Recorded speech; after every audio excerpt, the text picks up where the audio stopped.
1970, a little girl disappeared during what was supposed to be a magical day at Disneyland.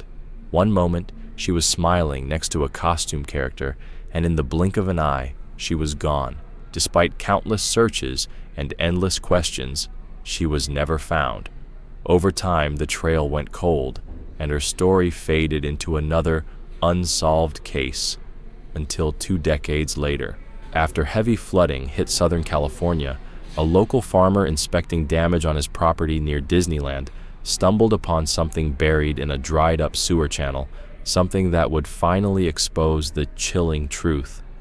Just a few miles away, in a small apartment in Buena Park, Marilyn Hallberg was waking up to another heavy morning. The walls of her modest unit had long since yellowed. The floor showed signs of age, and the sound of moving furniture from next door signaled that new neighbors had moved in again. But it wasn't the noise that weighed on her. It was the reminder that life moved on for everyone else, while she remained frozen in one moment, when her daughter Charlotte vanished without a trace. She used to live in a real house, with a backyard and space for dreams. But searching for Charlotte had taken everything: her job, her savings, her home.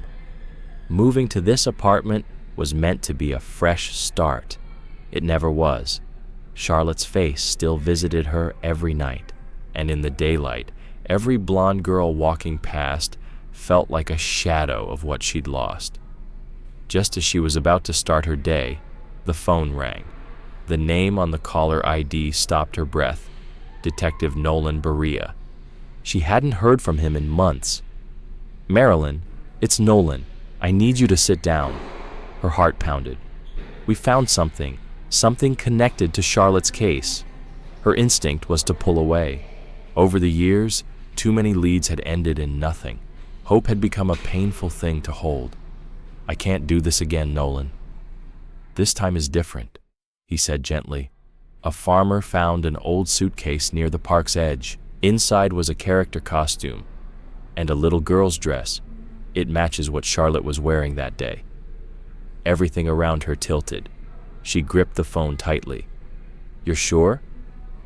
"That's why we need you. Only you can confirm it. We'll send an officer to bring you. Can you be ready in 15 minutes? She whispered. "Yes." Marilyn moved quickly, grabbing the nearest clothes and her purse. Her eyes fell on the old Polaroid camera, still sitting on her dresser after all these years. It was the same one she'd brought to Disneyland that day. Without really thinking, she grabbed it, changed the batteries, and slipped it into her bag. Exactly 15 minutes later, a patrol car arrived. "The site's in Stanton," the officer said, "just beyond the edge of Disneyland." She stared out the window as the car pulled away. Had Charlotte really been so close all this time? The drive took 10 minutes. It felt like a lifetime. When they arrived, the area had already been sealed off. Officers in uniforms were photographing, measuring, documenting. Detective Berea met her as she stepped out of the car. He looked older, grayer, more tired, but his eyes were the same, searching for the truth. "Marilyn, thank you for coming. I want you to meet James Beckett, the man who found the suitcase." A sun-worn man in his 60s stepped forward, removing his cap respectfully. "Ma'am," he said softly, "I'm real sorry about your girl. When I saw what was in that case, I knew I had to call it in right away." "Tell her what you saw," the detective added. James cleared his throat, his voice steady but heavy. "I was walking along the edge of my property near the drainage channel, and then I noticed something sticking out of the dirt. I came out that morning to inspect the damage from last week's flooding," James Beckett began, his voice steady but cautious. "There's an old sewer channel that cuts through the edge of my land. It hasn't held water in years, but the storm flushed out a lot of the packed sediment. That's when I saw it, partially buried in the mud, an old red suitcase." Detective Berea nodded, encouraging him to continue. "At first, I figured it was just trash. People dump all kinds of junk, but something about it felt wrong. It was too old, too out of place. I opened it. James paused, swallowing hard. Inside was a rabbit costume, one of those big ones like you'd see at the theme park, and beneath it, there was a little girl's dress, light blue with faded flowers on it. Everything was soaked and decayed, but I knew right away. This wasn't something that got left behind by accident. Marilyn's breath caught in her throat. Detective Berea gently touched her arm. "Are you ready to see it?" She nodded wordlessly. They led her to a blue tarp where forensic technicians had carefully arranged the items from the suitcase. The red leather case itself was worn and cracked from age, but it was what lay beside it that made Marilyn's knees weaken. "May I?" she asked, her voice barely audible. "We've already processed it," one technician replied gently, handing her a pair of gloves. "You can handle it. Just be careful." With trembling hands, Marilyn knelt beside the tarp and reached for the dress. Its color had faded to a washed-out gray, and the tiny embroidered flowers were barely visible. But as she turned it over, fingers tracing the hemline, she stopped. "It's hers," she whispered, tears falling freely now. "I made this dress. I remember fixing this seam right here. I measured wrong and had to redo it." She laid the dress down with reverence, then turned to the rabbit costume. The head was warped, the once white fur now a yellowed, matted mess. The mesh over the eyes had collapsed, giving the appearance of a sleeping or broken gaze. What had once been soft and playful now looked hollow and haunting. Detective Berea handed her a photo, a print she'd given the department years ago. In it, young Charlotte smiled wide, holding hands with a white rabbit character in front of Sleeping Beauty Castle. Marilyn studied the photo, then looked at the costume. "This one looks different," she said, confused. "That's not the same." "The fabric's degraded," the detective explained. 20 years of weather, moisture, rot. The structure's collapsed, but there are still matching details. Indeed, the faded remnants of a pink neck ribbon could be seen. Bits of velvet pants, now almost entirely gone, clung to the lower half. A forensic tech approached quietly. "We didn't recover any usable prints. The water likely erased all traces." Marilyn reached into her purse and pulled out her old Polaroid camera. The officers looked on curiously as she adjusted it. "For myself," she said, "even if we never find her, I want to remember that something was found." She snapped several photos, the flash briefly illuminating the quiet grief. She slipped each developing image into her purse. Just then, another officer jogged over. "Detective, we just got word. Disneyland's guest relations director is expecting us at their main offices. She won't come to the scene. Too much risk with the press." And like a cue, Marilyn heard vans arriving. Beyond the police tape, reporters were already setting up their equipment. "We'll give a short statement, then get you out of here," Detective Berea said.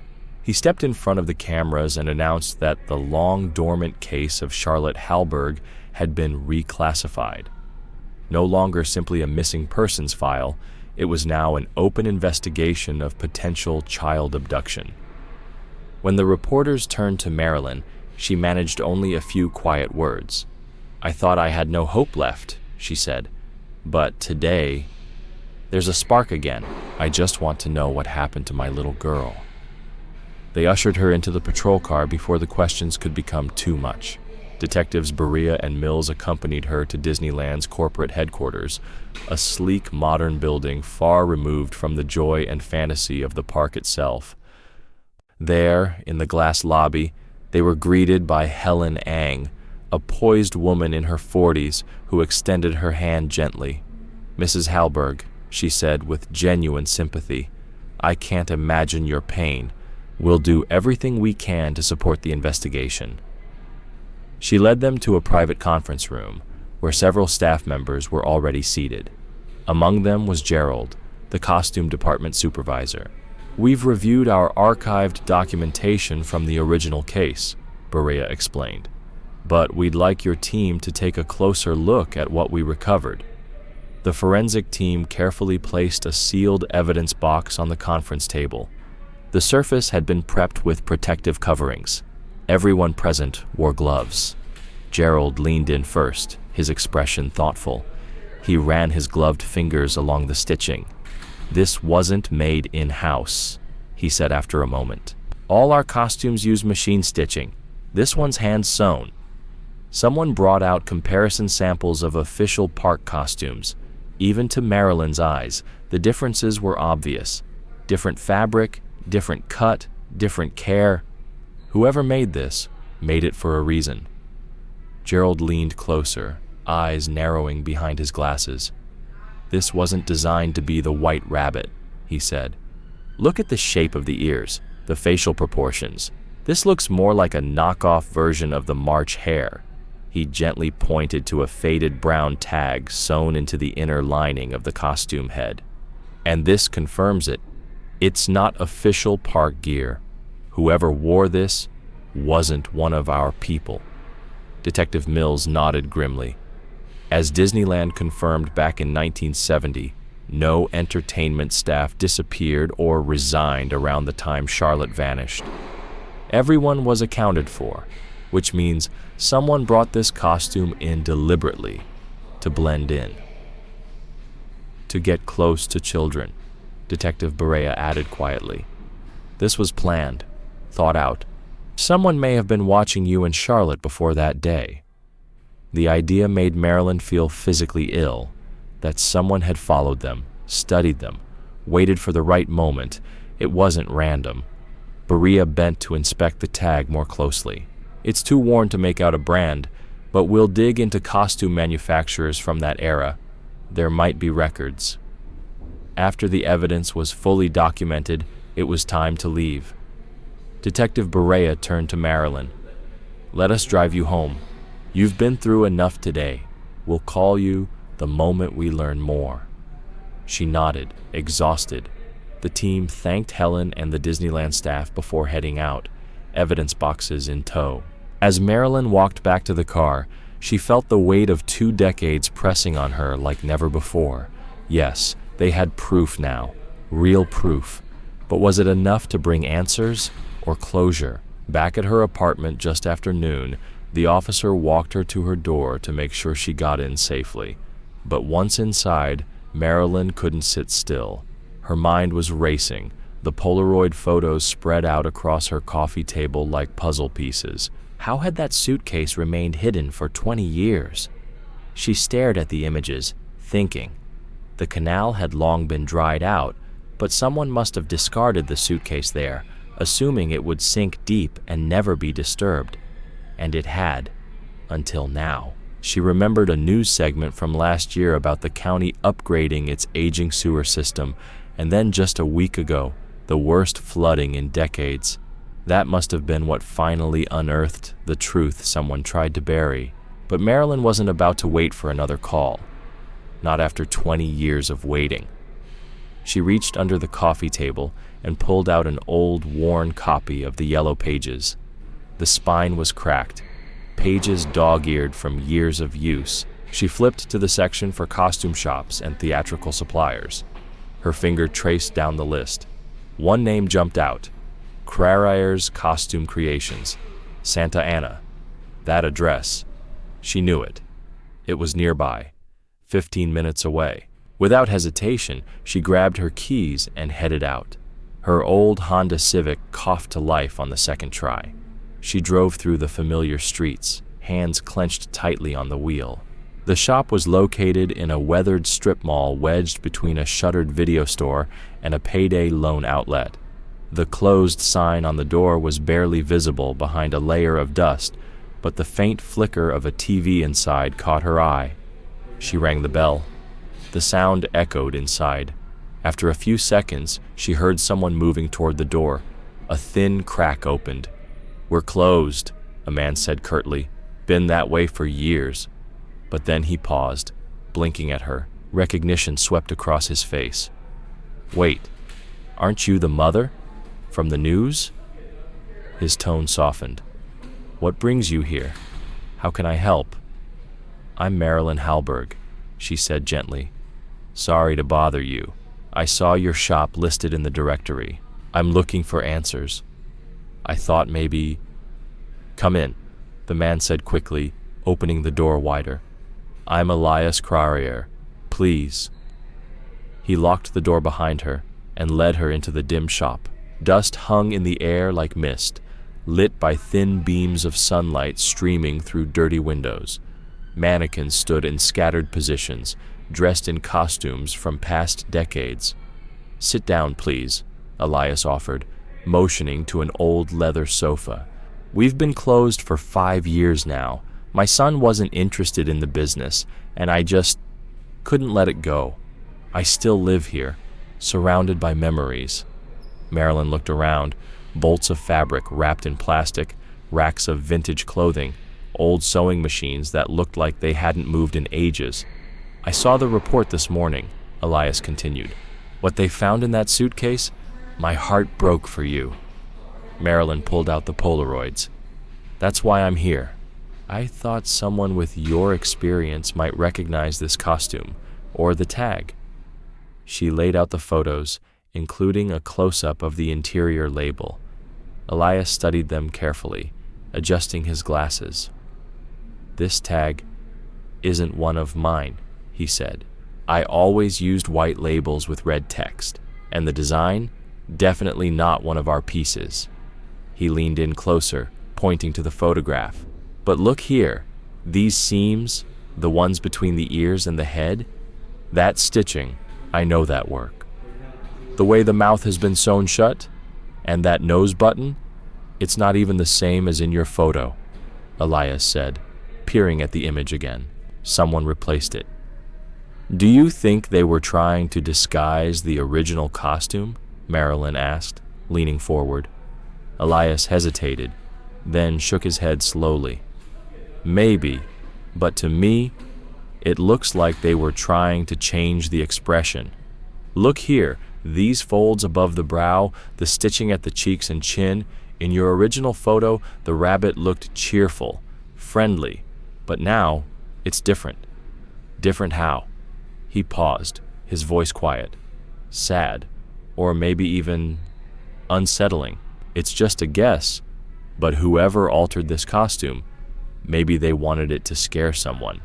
A chill ran down Marilyn's spine. Had someone intentionally made the costume look terrifying to frighten Charlotte? To control her? Punish her? Her thoughts spiraled, and she had to force herself to stay grounded. Elias was still fixated on the photo. Then, all at once, he sat up straighter. Wait here, he said, standing quickly. I think I remember something. He disappeared into the back of the shop. Marilyn stood in silence, her eyes drifting across the old mannequins and faded fabric, heart pounding. When Elias returned, he was carrying several items carefully in his arms. A round button nose, nearly identical to the one in the altered costume, a pair of worn wire-rimmed glasses, and a folded piece of yellowed paper. What's this? Marilyn asked as he laid them gently on the coffee table. A memory, Elias said with a flicker of excitement. Years ago, someone came into the shop with a sketch. They wanted a costume altered to match it. I didn't handle the job myself, my staff usually managed that, but I kept these parts in case they needed extras. When I saw your photos, it came rushing back. I went to the back and found this. He handed her the old sketch. Marilyn unfolded the paper carefully, her breath caught in her throat. It was the same rabbit, the same sad expression, the same modifications. Do you have any records of who made this order? She asked, her voice suddenly urgent. Elias sighed. I can give you contact info for some of my old staff, sure. I'm happy to speak with police too, but as for receipts, he gestured around the room. I threw them out years ago. This place is practically a termite buffet. Too much wood, too much paper. I had to clear out anything unnecessary.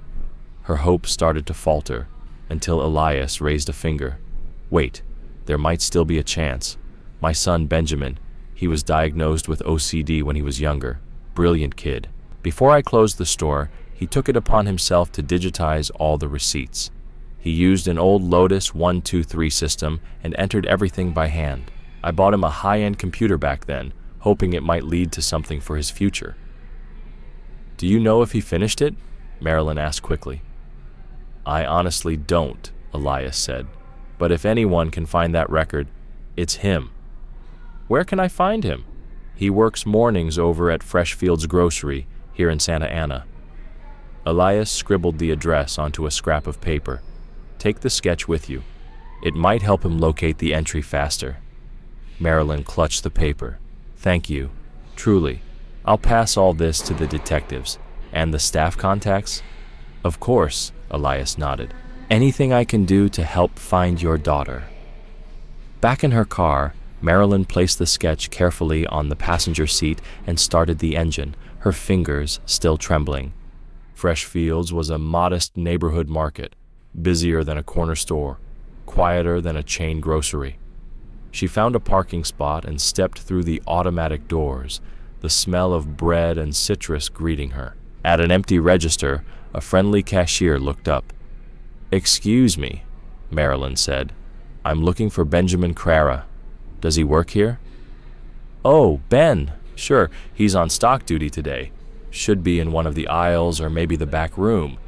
Marilyn moved down the aisles, scanning every row until she spotted him in canned goods, precisely aligning soup cans. He was in his 30s, slim, wearing a pressed shirt beneath his green apron. His name tag read, Benjamin K. "Benjamin Crara?" she asked gently. He looked up, blinking behind wire-rimmed glasses. "Yes. Can I help you?" "I'm Marilyn Halberg. I just came from your father's shop." He straightened immediately, a flicker of concern in his expression. "Is he okay?" "He's fine," she assured him. "Actually, he's been incredibly helpful. He told me you might be able to help me, too."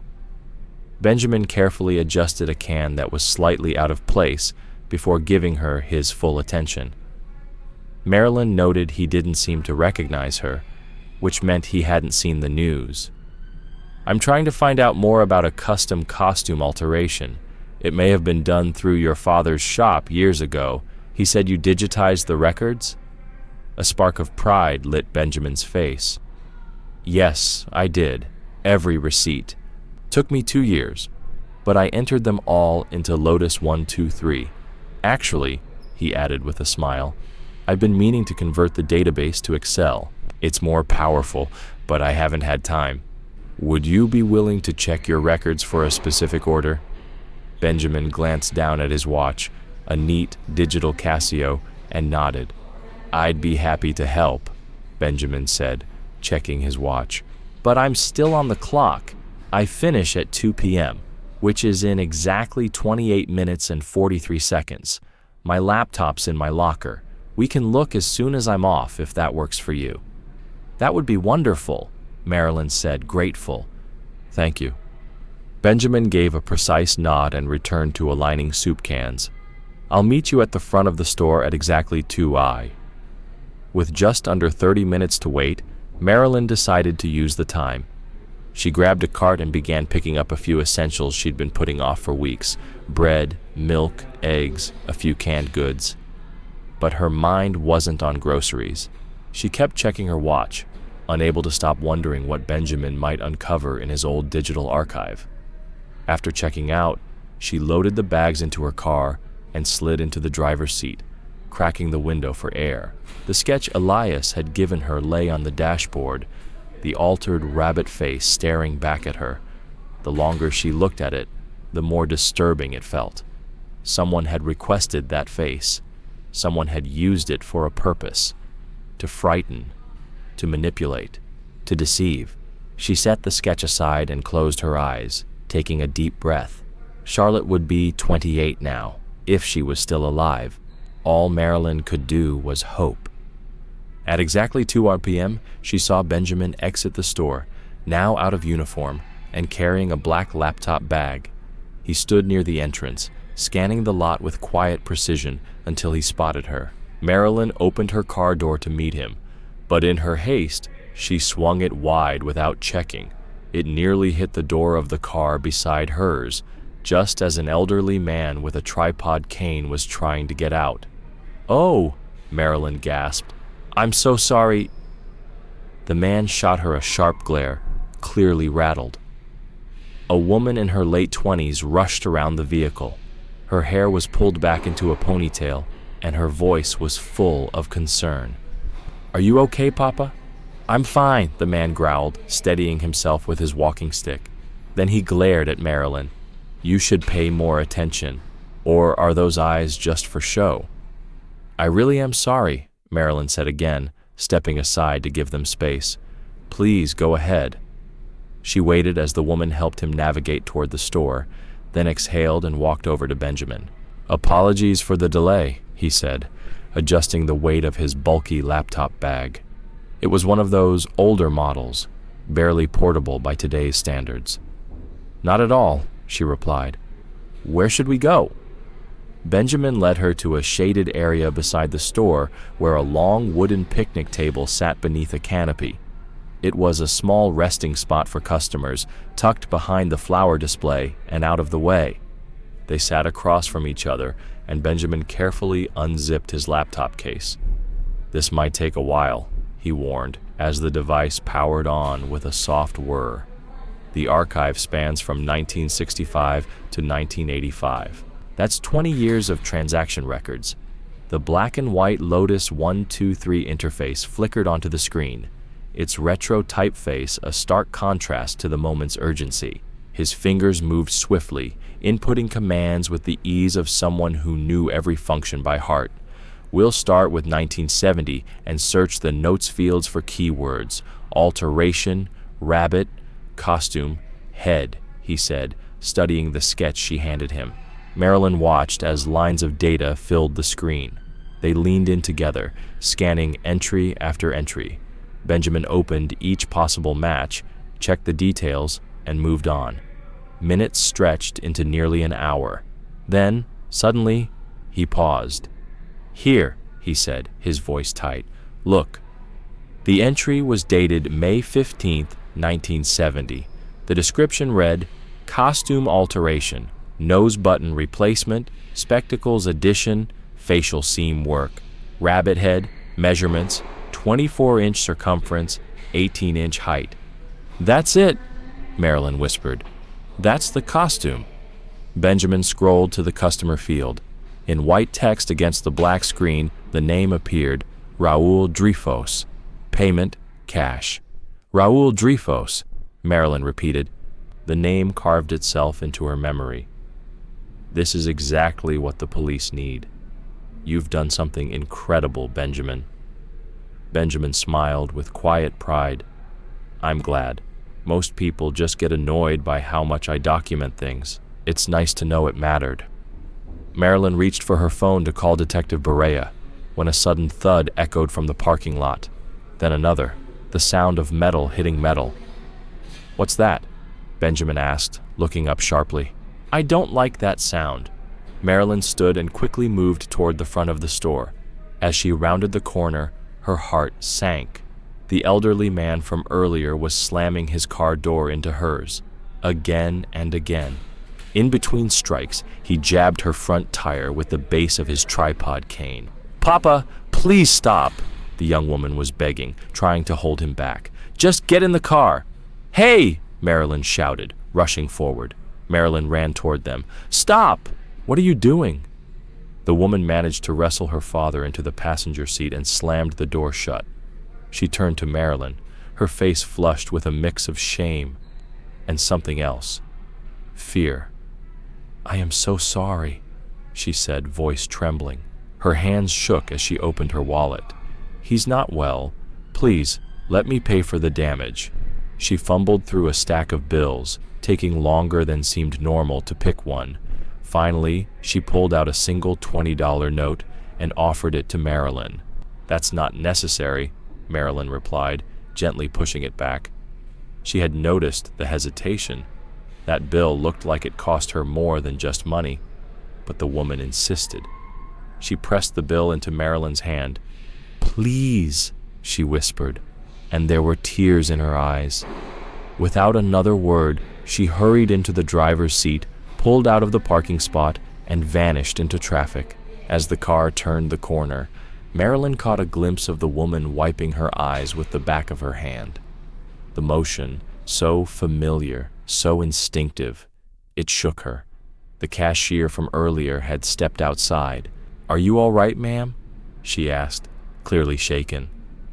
"I'm sorry about your car. Mr. Dreyfus usually isn't like that.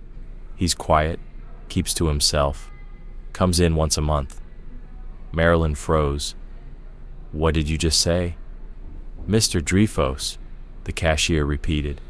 "Raoul Dreyfus. He's one of our regulars. Comes in with his daughter." Marilyn couldn't breathe. She slowly looked down at the $20 bill the woman had forced into her hand, and her heart nearly stopped. On the back, written in shaky penmanship, was a single word: help. Her voice caught in her throat. The woman, light brown hair, mid to late 20s, about the right age. Could it be? "Charlotte," she whispered, but the car was already gone. Benjamin appeared beside her, his laptop bag slung over his shoulder. "I work in the back," he said, frowning. "I've never learned any of the customers' names." Marilyn didn't wait another second. With trembling fingers, she pulled out her phone and called Detective Barea. As soon as he answered, her words came out in a rush.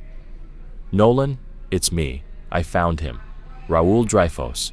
He was just here, in Santa Ana, at the grocery store. And Nolan! I think my daughter was with him. She handed me a $20 bill, and on the back, she wrote help." There was a long pause on the line. Then Barea's voice came through, calm but urgent. "Stay where you are. We're on our way." 15 minutes later, 3 patrol cars arrived. Detective Barea and his partner Mills took control immediately, separating witnesses and asking questions. The cashier brought up a copy of Mr. Dreyfus's purchase history: oatmeal, canned fruit, grains, nothing out of the ordinary. "Do you know where he lives?" Detective Mills asked. "I've heard it's up in the hills," the cashier replied. "Somewhere remote. They're very private, always pay cash. They've never caused any trouble. Well, until today." Barea turned to Marilyn. "Did you catch the license plate?" "I didn't think to look," she admitted. "I was too focused on the man." But Benjamin spoke up. "It was a beige '84 Crown Victoria, 4-door. I didn't get the plate, but I saw the model clearly." Barea immediately radioed in. "Dispatch, this is Detective Barea. We need a registered address for a Raoul Dreyfus, owner of a 1984 beige Crown Vic. ASAP." While they waited, Benjamin pulled up the customer data from the costume order and showed it to Mills. Every detail matched. Then the radio crackled. "Detective, confirmed. Vehicle registered to Raoul Dreyfus at 4786 Mountain View Road, Majeska Canyon." "That's our lead," Barea said. "Let's move." Marilyn rushed to her car. Benjamin hesitated at her window. "Would it be all right if I came with you? I feel like I'm part of this now." Marilyn didn't hesitate. "Get in." They joined the convoy of police vehicles heading east toward the foothills. Civilization faded in the rearview mirror as winding roads climbed into rugged canyon country. The address brought them to a house hidden behind wild oak trees and tall weeds. The paint was peeling, the windows dark, no vehicle in sight. Detective Mills surveyed the property, then stepped forward onto the unkempt lawn. "Mr. Dreyfus?" he called. No response. He tried the door, locked. He peered through the window. After a moment, he shook his head. "This place looks abandoned." He motioned for officers to sweep the perimeter, but Benjamin stepped forward and pointed toward the driveway. "Wait, look at the dirt. Fresh tire tracks. Someone was here, very recently." Detective Barea crouched down, examining the marks. "He's right," he said. "These tracks are no more than 2-3 hours old, and judging by the state of this place, no one's lived here full-time in years." He looked up at the others. "Dreyfus is hiding somewhere, and now we know he's not alone. He might have just come here to grab something, or to stash it," Detective Barea muttered, stepping away from the dirt tracks. He raised his radio. "Dispatch, this is 4 Delta 3. We need backup at 4786 Mountain View Road. Start paperwork for a search warrant. Suspect not on site, but evidence shows he was here recently." Detective Mills, crouching near the edge of the driveway, pointed up the incline. "These tracks, they continue farther into the hills." "Then that's where we're going," Berea decided. "Everyone back in your vehicles. Follow our lead and stay sharp. Roads up here can turn ugly fast."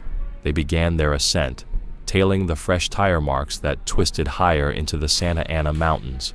The trees thickened on either side, turning the road into a narrow tunnel of oaks and tangled underbrush. Marilyn glanced at the cabins they passed.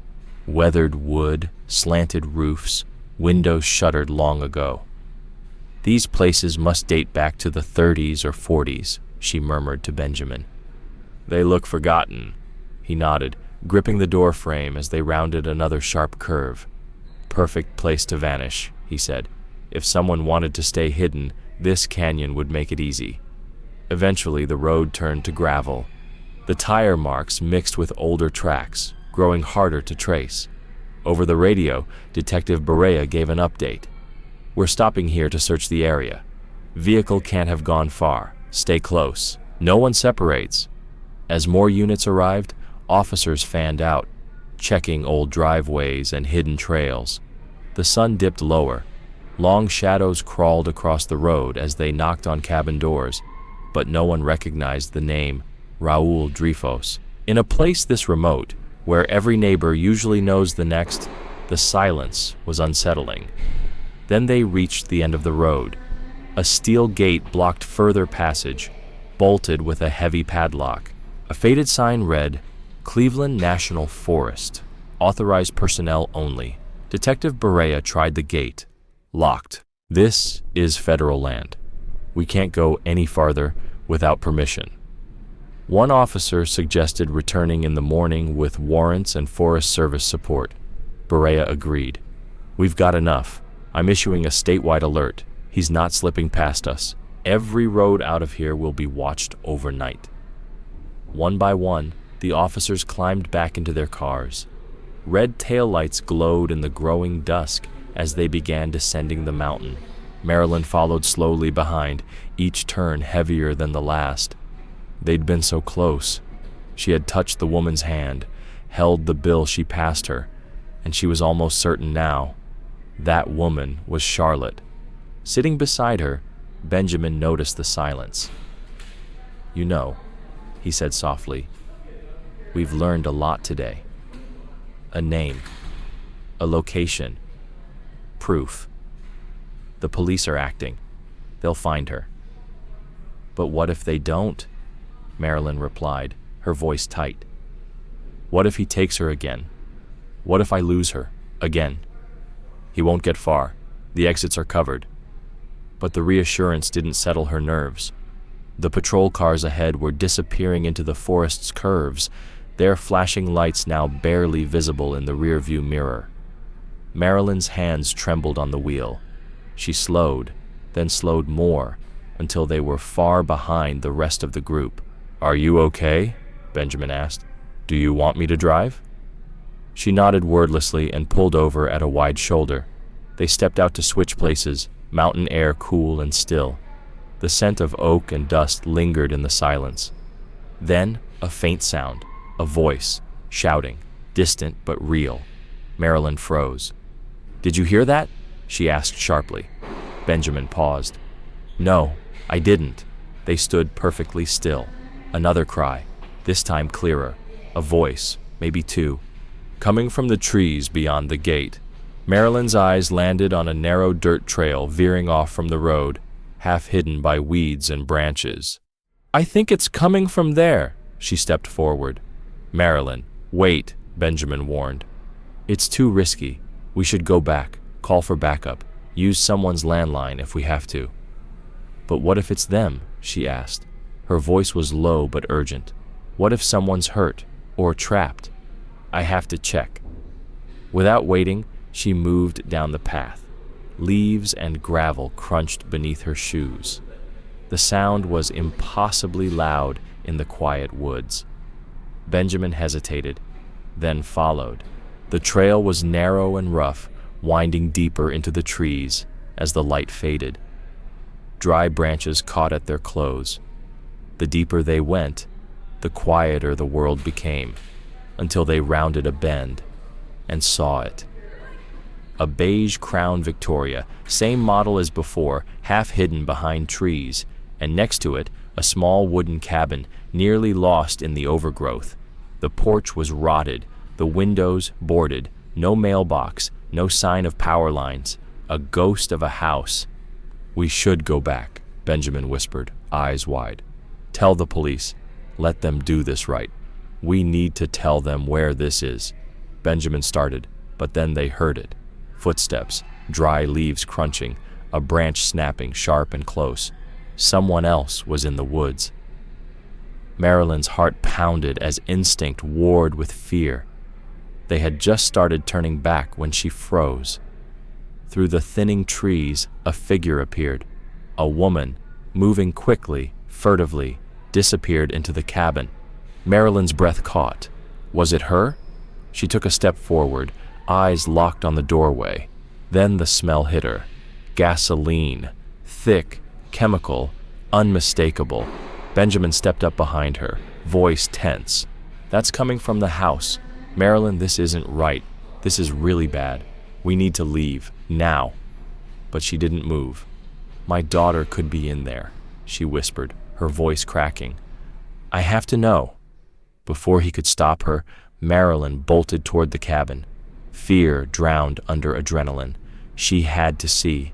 She had to know. Behind her, she heard voices, low and urgent. Officers had noticed they were missing and had doubled back. One was already on the radio, calling for backup. Marilyn reached the door. It was already ajar. The stench of gas was overwhelming. She pushed it open. Strong hands pulled her back. "Ma'am, stay back," an officer barked. Other officers were moving fast, flashlights slicing through the dusk. "Check the perimeter," Detective Berea shouted. "Get the fire department now. I can smell gas." The officer cautiously opened the door the rest of the way. "Police, hands where we can see them." No weapons drawn. Any spark could turn the place into an inferno. From the darkness, a figure stepped forward, leaning on a tripod cane, calm. "I'm Raul Dreyfus," he said softly. "I know you're looking for me." Two officers moved in fast, cuffing him carefully. As they led him past Marilyn, their eyes met. His were peaceful, too peaceful. "Good luck," he said. Then she saw it. A flicker of orange by the fireplace, flames licking up gasoline-soaked rags. It spread fast, too fast. "Get him out," Berea shouted. A muffled scream pierced the smoke. "There's someone inside," Marilyn screamed. "Charlotte, that's her. Someone's in there." Officers rushed the doorway, smoke already choking the opening. One stumbled out moments later, coughing. "There's a woman, chained to a bed. We need bolt cutters." "I'll get them," Benjamin yelled, already running. "I'm fast." He disappeared with an officer as smoke poured from the windows and flames devoured the dry wood. Minutes passed like hours. Then Benjamin returned, bolt cutters in hand, and before anyone could stop him, he ran into the fire. "Wait for fire!" An officer started to shout, but it was too late. Inside, Marilyn could hear the clanging of metal against chain. A crash. Part of the roof gave way. Sirens screamed as fire trucks arrived. Lights painted the woods red and blue. Firefighters launched into action, trying to keep the flames from spreading to the brush. Through the smoke, two silhouettes stumbled into view. Benjamin, supporting a woman, both coughing violently, faces blackened, clothes scorched. Paramedics rushed to them. Oxygen masks, burn checks, IVs. Efficiency born of urgency.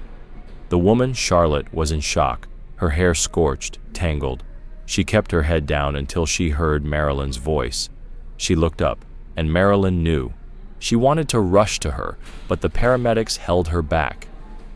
"They both need immediate treatment," one said. "Second-degree burns, smoke exposure. We're transporting them now. Detective Berea appeared beside her. It's under control. We'll talk at the hospital. But what you did tonight, it was reckless. You could have died. You nearly got others killed. Tears streamed down Marilyn's face. I know, she whispered. I know. But if you'd waited 20 years, and today finally had answers, would you have stood still? If I'd gone home like I was told, my daughter would have burned in that cabin. At those words, the woman on the stretcher turned her head. Her voice was weak, torn by smoke, but clear. She's right. Raul saw the news this morning. He said we had to go, that people were coming, that he'd burn it all down. That's why we got gas. Her eyes locked on Marilyn's. I saw you in the parking lot. I knew it was you, and I knew you'd come. You found me. Her voice broke. Thank you, Mom. The words stopped time. Strange, beautiful, full of 20 years lost and suddenly found.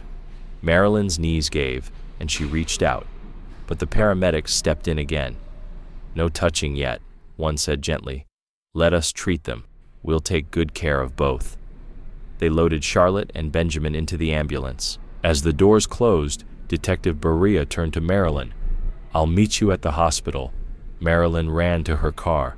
She followed the ambulance's flashing lights through the darkness, her grip tight on the wheel, heart pounding louder than the sirens. They arrived at St. Joseph Hospital in Orange. Medical teams swarmed the gurneys, shouting vitals, checking oxygen. A nurse stopped Marilyn just outside the ER bay. Ma'am, we'll need you to wait in the lobby while we stabilize them. No, Marilyn said, firm, eyes glassy but focused. I've waited 20 years. I'm not leaving her side. The nurse looked into her face and understood. You can wait just beyond the curtain, she said softly. But please, let us work. Marilyn paced the hallway outside the emergency wing, unable to sit. After 20 years of silence, of searching and never knowing, it had all ended in fire. Smoke still clung to her clothes. Her daughter had been found, but almost lost again in the same breath. 40 minutes later, Detectives Berea and Mills returned. They led her into a small private consultation room. He confessed, Berea said softly. Raul Dreyfus told us everything. He opened his notebook, face grim. He's been surprisingly forthcoming. Said he has nothing left to lose. He's dying. Stage 3 lung cancer. A year left maybe, without treatment. He avoided doctors all this time because he was afraid it would expose him. Marilyn's voice trembled with bitterness. He stole 20 years from us, and he got to live free the whole time. 1 year in a hospital bed isn't justice. If I had the money, I'd pay for his treatment, just so he could rot in a cell for the next 20 years. I'd feel the same, Berea said quietly. Your anger is more than justified.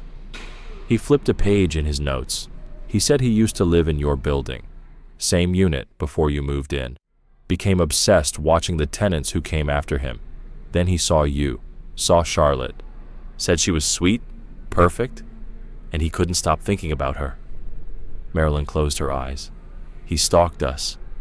Berea nodded. He memorized your habits. Said you went to Disneyland the first weekend of every month. That's true, Marilyn whispered. After payday, it was our tradition. He spent months preparing, bought the costume at a storage auction, practiced wearing it, learned the park layout. The day it happened, Charlotte recognized the costume and ran over to him while you were getting popcorn. He promised her something special, a hidden Wonderland tour, just for her. Took her out through a staff exit. Why didn't anyone stop him? She asked, though she already knew. There were no cameras back then. No real security like today. Witnesses just remembered a rabbit character. Nothing concrete. And without proof of abduction, the case faded. Marilyn's voice cracked. And what did he do to her? All these years? He took her to that first house, the one we found earlier, told her you died, said he was adopting her, homeschooled her. When she was about 12, she saw a missing poster at a store. That's when he moved them into the cabin. She tried to escape twice, got lost in the woods both times. He always found her and brought her back, said he never laid a hand on her. But the manipulation was constant. He'd use the costume to scare her, drug her, make her completely dependent on him. Eventually, she stopped fighting, started calling him Papa. Detective Mills added, "We found signs she'd been caring for him, bowls of food, medical items. He was frail.